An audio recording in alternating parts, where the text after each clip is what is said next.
Hello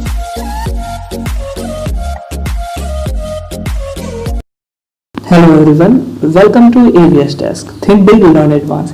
तो आज से हम स्टार्ट करने जा रहे हैं क्लास 9 साइंस का चैप्टर जो कि है फंडामेंटल यूनिट ऑफ लाइफ। और इस चैप्टर में आज हम डिस्कस करेंगे सेल के बारे में, यानी कि कोशिका के बारे में कि आपका सेल क्या होता है, सेल किससे बना होता है, सेल में कौन कौन से एलिमेंट होते हैं। तो पूरा हम डिस्कस करेंगे आज सेल के बारे में। तो जैसे ही आप सेल का नाम सुनते हो आपके दिमाग में एक क्वेश्चन आना चाहिए कि सेल होता क्या है। ठीक है, तो जो सेल है उसको आप रिलेट कर सकते हो। एक देखो एग्जांपल, जैसे आप घर देखे होगे अपना, ठीक है, तो जो घर है वो किससे बना होता है। तो जो घर है, घर को बनाने में आप क्या करते हो, आप पहले ईंट लाते हो। क्या लाते हो? पहले ईंट से आप क्या बनाओगे, दीवार बनाओगे। और दीवार, अगर 4 दीवार को आप ले लिए और 4 दीवार से आप क्या बनाओगे, आप एक कमरा बनाओगे। और कमरे से क्या बनता है, एक घर बनता है। तो जिस तरह जब घर बनाते समय जो आपका स्मॉलेस्ट यूनिट होता है वो क्या होता है, वो आपका ईंट होता है। वैसे ही जो आपका बॉडी होता है वो क्या होता है, उसमें क्या होता है, पहले सेल होते हैं स्मॉलेस्ट यूनिट। सेल से क्या बनता है, सेल से आपका टिश्यू बनता है, यानी कि हिंदी में उसको उत्तक बोलते हो। फिर टिश्यू से क्या बनता है, फिर टिश्यू से आपका ऑर्गन बनते हैं। क्या बनते हैं? ऑर्गन बनते हैं। और फिर ऑर्गन से क्या बनता है, ऑर्गन से आपका शरीर यानी कि बॉडी बनता है। तो जैसे घर का जो बेसिक यूनिट यानी कि स्मॉलेस्ट यूनिट ईंट होता है, वैसे ही आपका जो बॉडी है उसका स्मॉलेस्ट यूनिट क्या होता है, सेल होता है। तो सेल क्या हुआ, सेल एक स्मॉलेस्ट यूनिट है आपके बॉडी का। तो आप इतना समझ गए कि सेल क्या होता है, स्मॉलेस्ट यूनिट होता है। अब हम बात करें सेल को साइंस की टर्मिनोलॉजी में बोलते क्या है। तो सेल को आप साइटो के नाम से भी जानते हो। क्या? साइटो, जिसका स्पेलिंग है, जिसको प्रोनाउंस करते हो CYTO। तो यानी कि अगर आपको कहीं भी साइटो वर्ड दिखाई देता है, क्या दिखाई देता है, साइटो वर्ड, तो आपके दिमाग में ये आना चाहिए कि जो साइटो है वो कहाँ रिलेट करेगा, वो होगा सेल। तो साइटो मतलब सेल होता है। अगर हम बात करें कि सेल के स्टडी को क्या बोलते हो, आप क्या बोलोगे, सेल के स्टडी को आप क्या बोलते हो। तो सेल के स्टडी को आप बोलते हो साइटोलॉजी। साइटोलॉजी जैसे बायोलॉजी होता है जिसमें आप क्या करते हो, बायो को लर्न करते हो, बायो के बारे में पढ़ते हो। वैसे अगर आप एक फील्ड की बात करो जिसमें केवल आप सेल की स्टडी करो, उसको आप बोलोगे साइटोलॉजी। समझ में आ गया? अब हम आगे चलते हैं। अब हम ये देखते हैं सबसे पहले सेल की डिस्कवरी किसने की थी।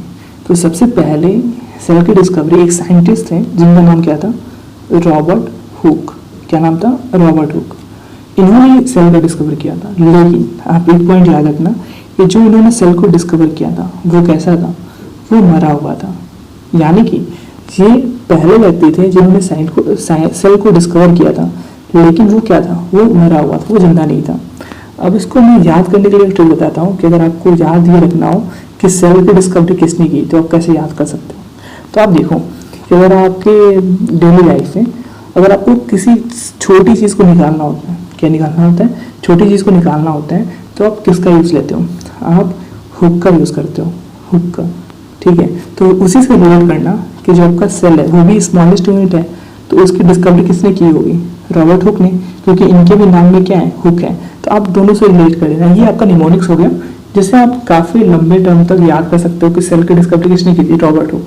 तो आई होप कि आपको इतना समझ में गया होगा कि रॉबर्ट हुक ने इन्होंने डिस्कवर किया था, इन्होंने पहली बार देखा था कि सेल होता है। अब हम देखते हैं कि रॉबर्ट हुक ने मरा हुआ सेल निकाला था, यानी कि मरे हुए सेल की डिस्कवरी की थी। अब हम देखते हैं कि जो आपका अलाइव सेल था उसकी डिस्कवरी किसने की थी पहले। तो उनका नाम था एंटोनी वॉन लीवेनहॉक। क्या नाम था उनका? Antony von Leeuwenhoek. ये जो थे इन्होंने जीवित सेल का यानी कि अलाइव सेल की डिस्कवरी की थी। एंटोनी वॉन लीवेनहॉक को आप दूसरे कारण से भी जानते हो। इन्होंने क्या किया था, बैक्टीरिया की खोज की थी। तो आप दो चीज़ याद रखना इनके बारे में, इन्होंने बैक्टीरिया की खोज की थी और सेकंड इन्होंने क्या किया था, इन्होंने अलाइव सेल की डिस्कवरी की थी। अगर आपसे क्वेश्चन पूछे कि पहला साइंटिस्ट कौन था जिन्होंने सेल की डिस्कवरी की थी, तो आपका आंसर होगा रॉबर्ट हुक। अगर आपसे ये पूछा जाए कि फर्स्ट अलाइव सेल को किसने डिस्कवर किया था, तो आपका आंसर होना चाहिए एंटोनी वॉन लीवेनहॉक। अब आगे देखते हैं, आपका इसी पार्ट में कुछ वैज्ञानिक थे जिन्होंने क्या दिया था, सेल थ्योरी दिया था। तो सेल थ्योरी होता क्या है और इसको कौन से वैज्ञानिक ने दिया था। तो जो सेल थ्योरी होता है वो क्या होता है, इसमें क्या क्या कहा गया है। तो जो सेल थ्योरी है उसमें ये कहा गया है कि जो आपका पूरा होल बॉडी है वो क्या है, वो आपके सेल से बना होता है, यानी कि सेल से भरा हुआ होता है। यही आपका सेल थ्योरी है, काफ़ी बेसिक है। सेल थ्योरी में बोला गया है कि आपका जो पूरा बॉडी है वो सेल से भरा हुआ है। और अगर हम बात करें इसको किसने दिया था, यानी कि सेल थ्योरी को देने वाले कौन से वैज्ञानिक थे, तो इनका नाम था स्लाइडेन एंड स्वान। क्या नाम था, स्लाइडेन एंड स्वान। आप इन नाम को याद रखना क्योंकि आपको डायरेक्टली यहाँ से क्वेश्चन पूछ दिया जाता है कि सेल थ्योरी किसने दिया था, आपके सेल को डिस्कवर किसने किया था, तो ये पॉइंट याद रखना। अब हम देखते हैं क्या कि पूरे वर्ल्ड में अगर हम बात करें, अगर होल वर्ल्ड में सबसे स्मॉलेस्ट सेल कौन सा होता है और सबसे बिगेस्ट यानी कि सबसे बड़ा सेल कौन सा होता है, तो अगर हम सबसे छोटे सेल की बात करें तो आपका माइकोप्लाज्मा एक सेल होता है जो कि सबसे छोटा होता है। अगर हम सबसे बड़े की बात करें तो जो ऑस्ट्रिच का एग होता है वो क्या होता है, सबसे बड़ा सेल होता है। अब मैं आपको एक फैक्ट बताता हूँ किससे रिलेटेड, माइकोप्लाज्मा से रिलेटेड, काफ़ी इंटरेस्टिंग फैक्ट है। देखो माइकोप्लाज्मा क्या होता है, ये एक जीव है। क्या है, जीव है। और जीव तो है और ऐसा वैसा जीव नहीं है। ये क्या करता है, ये सांस नहीं लेता, यानी कि इसको सांस की जरूरत ही नहीं होती है। ठीक है, तो सपोज करो कि ये माइकोप्लाज्मा है, अगर आपके शरीर पर अटैक करते हैं तो क्या होगा, जैसे ही आपके शरीर पर अटैक करेगा तो जो आपका शरीर है उसको सांस लेने में काफ़ी दिक्कत आती है। क्यों, क्योंकि जो माइकोप्लाज्मा है वो सांस नहीं लेता है और जब ये आपको अटैक करेगा आपके शरीर पे तो ये भी चाहेगा कि आपका शरीर क्या हो, सांस ना ले। तो आपको जब इसके अटैक पे आपको क्या होता है, आपको सांस लेने में क्या आती है, दिक्कत आती है। तो ये हो गया आपका सबसे छोटा माइकोप्लाज्मा और सबसे बड़ा सेल क्या होता है, ऑस्ट्रिच होता है। तो ये पूरी बात होगी पूरे वर्ल्ड की। किसकी बात होगी, पूरा वर्ल्ड की बात होगी। अब हम देखते हैं कि अगर आपसे ये पूछा जाए कि आपके ह्यूमन में यानी कि मानव में कौन सा सबसे बड़ा होता है, कौन सा सबसे छोटा होता है और कौन सा सबसे लंबा होता है। बड़ा और लंबा में दोनों में डिफरेंस होता है। ठीक है, यानी कि सबसे बड़ा कौन सा है, सबसे छोटा सेल कौन सा है और सबसे लॉन्गेस्ट सेल कौन सा है। तो अगर हम सबसे बड़ी की बात करें तो जो आपको ओवम होता है, जिसको आप हिंदी में अंडाणु बोलते हो, वो क्या होता है, वो सबसे बड़ा सेल होता है इन ह्यूमन। ठीक है, अगर हम सबसे स्मॉलेस्ट सेल की बात करें इन ह्यूमन तो वो होता है स्पर्म, जिसको आप हिंदी में क्या बोलते हैं, हिंदी में बोलते हो शुक्राणु। दोनों आप समझते चलो, हिंदी और इंग्लिश कि तो किसी में दिक्कत ना हो आपको। ठीक है, तो अगर आप एक छोटे से स्पर्म को लो तो उसमें कितने होते हैं, नियर अबाउट कितने आपके सेल होते हैं, तो उसमें नियर अबाउट 20 लाख सेल पाए जाते हैं। आप समझ सकते हो कितना ये छोटा होता है लेकिन कितना इसमें कोशिकाएं पाई जाती हैं। ठीक है, तो सबसे छोटा क्या होता है, सबसे छोटा आपका सेल होता है स्पर्म और जो सबसे बड़ा होता है वो होता है ओवम। अगर हम बात करें ह्यूमन में सबसे लॉन्गेस्ट सेल कौन सा होता है, तो आपका ये जो सेल है वो आपके ब्रेन में पाया जाता है, जिसको हम बोलते हैं न्यूरॉन यानी कि तंत्रिका तंत्र। ये जो सेल होता है वो आपके टोटल ह्यूमन बॉडी में वो सबसे लॉन्गेस्ट सेल होता है। तो आई होप कि आपको इतना समझ में आ गया होगा, सबसे बड़ा, सबसे छोटा, सबसे लंबा सेल। अब हम कुछ इंटरेस्टिंग फैक्ट जानते हैं ब्रेन से रिलेटेड। तो ब्रेन जो होता है ना वो क्या होता है, उसमें सेल डिवीजन होता नहीं है। सेल डिवीजन बोले तो क्या होता है, यानी कि सेल डिवीजन से आप कंफ्यूज ना होना। पहले आप देख रहे हो सेल डिवीजन, तो सेल डिवीजन में क्या होता है, डिवीजन होता है। ठीक है, सेल का डिवीजन होगा लेकिन डिवीजन होने पर ये खत्म नहीं होते हैं। यानी कि सपोज करो एक सेल है वो 2 सेल में टूटा, यानी कि सेल डिवाइड हुआ, तो डिवाइड होने में क्या हुआ, जो आपका फर्स्ट सेल है और जो दूसरा सेकंड जो सेल है जो डिवाइड हुआ था, जो फर्स्ट सेल है वो ग्रोथ होकर एक नया सेल बना लेगा और जो दूसरा सेल है वो भी ग्रोथ होकर क्या होगा, वो भी दूसरा सेल बना जाएगा। यानी कि सेल डिवीजन के टाइम पे जो आपके सेल होते हैं वो नए सेल बनते हैं। ठीक है, तो जो आपका सेल डिवीजन का जो प्रोसेस होता है वो आपके ब्रेन में नहीं होता है। क्या नहीं, कहाँ नहीं होता है, ब्रेन में नहीं होता है। तो क्या होगा अगर सेल डिवीजन नहीं होगा, यानी कि अगर आपका एक कोई सेल मर जाता है तो आपके नए सेल नहीं बनेंगे। यानी कि अगर आपके ब्रेन में कभी चोट लग जाता है तो क्या होगा, आपका जो ब्रेन है वहाँ का अगर सेल मर गया एक बार तो वो फिर से क्या होगा, फिर से ठीक नहीं हो पाता है, वहाँ पे कोई सेल नया बनेगा ही नहीं। आपका ब्रेन जो होता है वो डेड हो जाएगा और ब्रेन डेड होने पे क्या होगा, आप भी डेड हो जाओगे। तो ये होता है ब्रेन में जो होता है वो सेल डिवीजन नहीं होता है। ठीक है, और इसी कारण से जब आप देखते होगे, जब आप बाइक चलाते हो या फिर कोई कुछ भी चलाते हो तो वो आपको एडवाइस ये आता है कि आप बाइकिंग करते समय आप हेलमेट ज़रूर यूज़ करो। क्यों? क्योंकि अगर आपके ब्रेन पे चोट लगेगा तो आप ऑन स्पॉट आपकी डेथ हो जाएगी। क्यों? क्योंकि वहाँ पे सेल डिवीज़न नहीं होता है। और ये सेल डिवीज़न किसके कारण होता है इसको हम आगे पढ़ेंगे, लेकिन मैं आपको अभी इतना बता दूँ कि आपके सेल में ही आपका सेंट्रोसोम पाया जाता है। तो सेंट्रोसोम जहाँ पे ज़्यादा पाया जाएगा वहाँ पे सेल डिवीज़न ज़्यादा होगा, यानी कि अगर आपको चोट लगी तो वहाँ पे जल्दी से मरम्मत हो जाएगी और आपके नए सेल बन जाएंगे। लेकिन जहाँ पे सेंट्रोसोम नहीं पाया जाएगा वहाँ पे क्या होगा, वहाँ पे आपका चोट लगने पे वहाँ पे नए सेल बन ही नहीं पाएंगे। तो अब ये हो गया ब्रेन के बारे में। तो आपको जानकर ये भी हैरानी होगी कि आपका जो बॉडी है उसमें एक ऐसा भी ऑर्गन है जहाँ पे सेल डिवीज़न काफ़ी ज़्यादा होता है, यानी कि उस पार्ट पे अगर आपका चोट लग जाए यानी कुछ भी हो जाए तो आपका जो बॉडी वो पार्ट है वो ऑर्गन है वो जल्दी रिकवर कर जाता है, क्योंकि वहाँ पे सेल डिवीज़न काफ़ी ज़्यादा होते हैं। तो वो जो ऑर्गन है उसका नाम क्या है, वो है लीवर। लीवर आपकी कहाँ होता है? लीवर जो होता है वो आपके बॉडी के राइट साइड में होता है। तो आपके अगर बॉडी के राइट साइड में यानी कि लीवर में अगर कोई आपके चाकू भी मारते हैं, ठीक है, अगर लीवर में आपके चाकू भी लग जाए तो आप जल्दी से जल्दी ठीक हो सकते हो। क्यों? क्योंकि वहाँ पे सेल डिवीज़न काफ़ी ज़्यादा होगा, और सेल डिवीज़न में क्या होगा, सेल डिवीज़न होगा तो आपका जो वो ऑर्गन है वो जल्दी रिकवर हो जाएगा और जल्दी से आप ठीक हो जाओगे।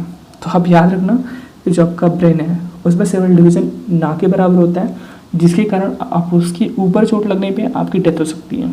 और जो सेकंड आपका है, सेकंड साइड में लीवर में आपका सेल डिवीज़न काफ़ी ज़्यादा होता है, और ये जो लीवर पार्ट है, लीवर जो ऑर्गन है वो क्या करता है, उस पर चोट लगने से आपका जो बॉडी है वो जल्दी रिकवर कर जाएगी, क्योंकि इसमें सेल डिवीज़न ज़्यादा होता है। अब हम आगे चलते हैं और देखते हैं कि जो आपका सेल होता है उसके बाहरी जो आउटर लेयर होता है उस पर क्या होता है, यानी कि सेल का स्ट्रक्चर में क्या क्या होता है। तो जो आप सेल देखोगे ना तो सेल के बाहरी स्ट्रक्चर पे आपको एक झिल्ली जैसी दिखेगी कुछ, ठीक है, क्या होता है, झिल्ली होता है। तो झिल्ली को क्या बोलते हो आप? झिल्ली को आप बोलोगे मेम्ब्रेन होता है। क्या होता है? सेल पे एक मेम्ब्रेन होता है, जिसको आप प्लाज्मा मेम्ब्रेन के नाम से भी जानते हो या फिर इसको आप सेल मेम्ब्रेन के नाम से भी जानते हो। तो हर एक कोशिका जो होती है, हर एक जो सेल होता है उसके आउटर लेयर पे क्या होती है, एक मेम्ब्रेन होता है, सेल मेम्ब्रेन होता है। और अगर आपसे ये पूछा जाए कि जो सेल मेम्ब्रेन है वो किस में पाया जाता है, एनिमल में पाया जाता है या फिर प्लांट में पाया जाता है, तो जो सेल मेम्ब्रेन है वो एनिमल और प्लांट दोनों में पाया जाता है। क्योंकि आप जानते हो कि प्लांट हो या एनिमल हो सब में सेल होते हैं, और सब में सेल होने के कारण जो आपका सेल मेम्ब्रेन होता है वो दोनों में पाया जाता है, एनिमल और प्लांट में। लेकिन एक चीज़ है जो कि आपके केवल प्लांट में पाया जाता है, एनिमल में नहीं पाया जाता है, वो क्या है?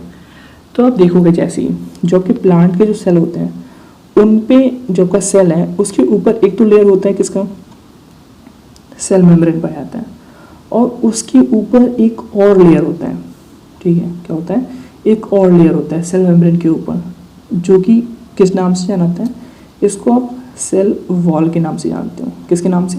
सेल वॉल के नाम से जानते हो। यानी कि एक तो पहला जो झिल्ली होगा उसको सेल मेम्ब्रेन कहोगे, उसके ऊपर एक और झिल्ली होता है जिसको आप सेल वॉल के नाम से जानते हो। ये केवल प्लांट में पाया जाता है।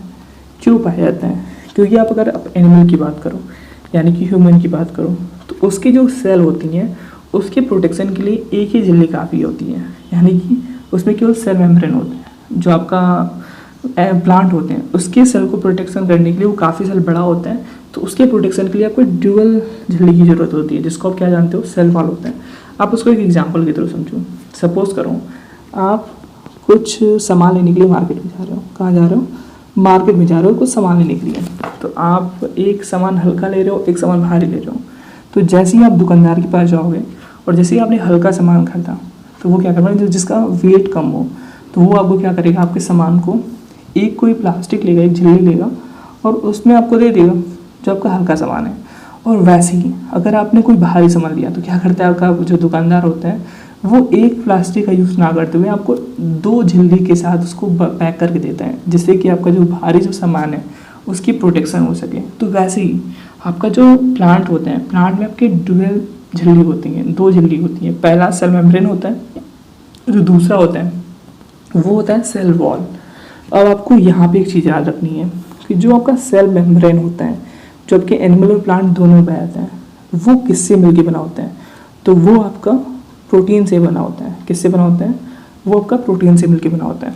और जो सेल वॉल होता है वो किससे बना होता है? तो वो आपका सेलुलोज से बना होता है। किससे? सेलुलोज से बना होता है। ठीक है, तो सेल मेम्ब्रेन प्रोटीन से बना होता है और सेल वॉल सेलुलोज से बना होता है। तो अगर हम बात करें सेल वॉल क्या करता है, तो सेल वॉल पहले तो सेलुलोज से बना होता है, और सेल वॉल का जो सबसे ज़्यादा यूज़ होता है वो क्या होता है? वो आपके जो सेल है उसको सेफ देता है और उसको क्या करेगा? वो प्रोटेक्ट करता है, उसको सेफ्टी प्रोवाइड कराता है। तो ये आपके दो मेनली आपके से क्या हो गए?